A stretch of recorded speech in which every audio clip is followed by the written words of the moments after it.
Hey, yay, you gonna trip off of this jump right here, you know what I'm saying? Now, again, this ain't really one of them big drug busts, you know what I'm saying? He kind of like a little dog, but at the same time, he had work, you know what I'm saying? Don't get it twisted. And from what they saying, the boy was manufacturing, you know what I'm saying? They caught him in the act when they bust the crib, you know what I'm saying? He got the little John in there, and he got his other homegirl in there. This nigga run, but he in there cooking crack right when they hit the door, you know what I'm saying? They said he owe him some money for cutting the stove off for him, but watch the story. Make sure that Mr. Guest and his other co-workers here know that, kill yourself, but let's not kill our kids. A message from the Orangeburg County Sheriff, Leroy Ravenell, after the third suspect in one of the county's largest drug busts turned himself in this morning.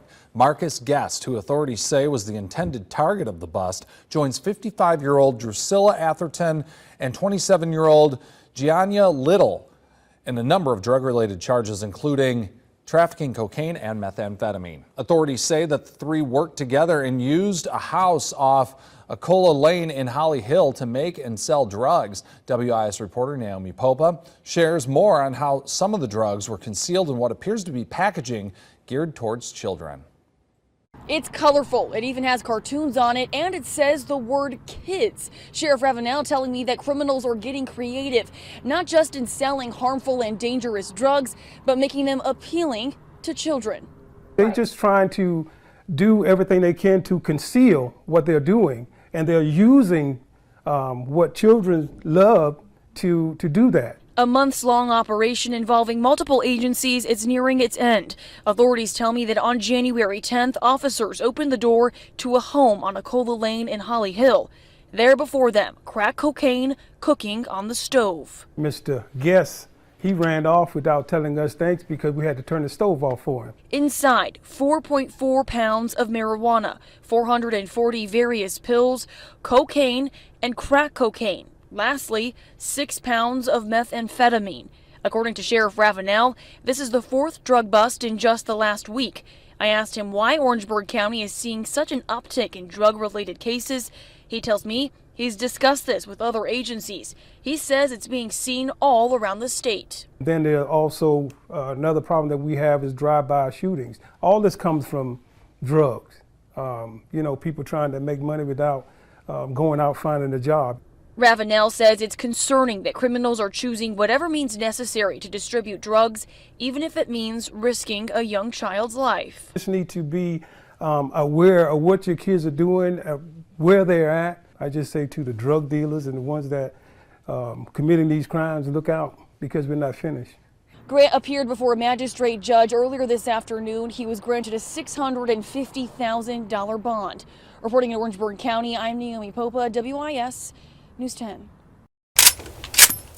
Now, ain't that something? I'm talking about walked in on the boy, he cooking the crack, he done jumped up out that junk, got on down, but then turned himself in, you know what I'm saying? I understand why, because shit, what's the point in being on the fucking run? And then you already know your bond finna be out of this world, so shit, you might well go ahead and get a little time under your belt and shit, you know what I'm saying? Depending on what was going on, if you know what I'm saying, served the undercover, or a narc, or, you know what I'm saying, a CI or something, you know what I'm saying, you might can beat that junk. I don't know, you know what I'm saying, I wasn't there. But look at this shit. That boy, shit, at least he didn't have as many guns as the other homie in the last video I did, because that boy had too many pistols in his house. This nigga, he wasn't even worried about the cone, because this boy got nothing but the little pea shooters, you know what I'm saying? But them junks will kill your ass too, I'm saying.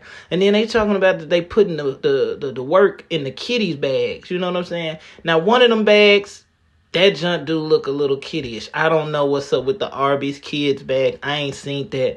The lady was talking about they trying to get creative. I'm like, man, this old ass, simple ass shit. They probably just used it because it was probably easy to seal. He probably got the little vacuum sealer, sealed the little junk up. That's light work, you know what I'm saying? But that other little bag to the left, man, come on, bro. That's for weed. So he ain't did nothing special with that junk. He certainly, I'm sure, not trying to get the kids hooked on the crack and the meth. No, you know what I'm saying? I very much doubt dude is doing it. You know what I'm saying? But they gonna try to make it seem like, nigga, goddamn, super gorilla evil killer man, you know what I'm saying? Because he got that sack. But shit, you gotta be careful out here, because shit, trapping ain't dead.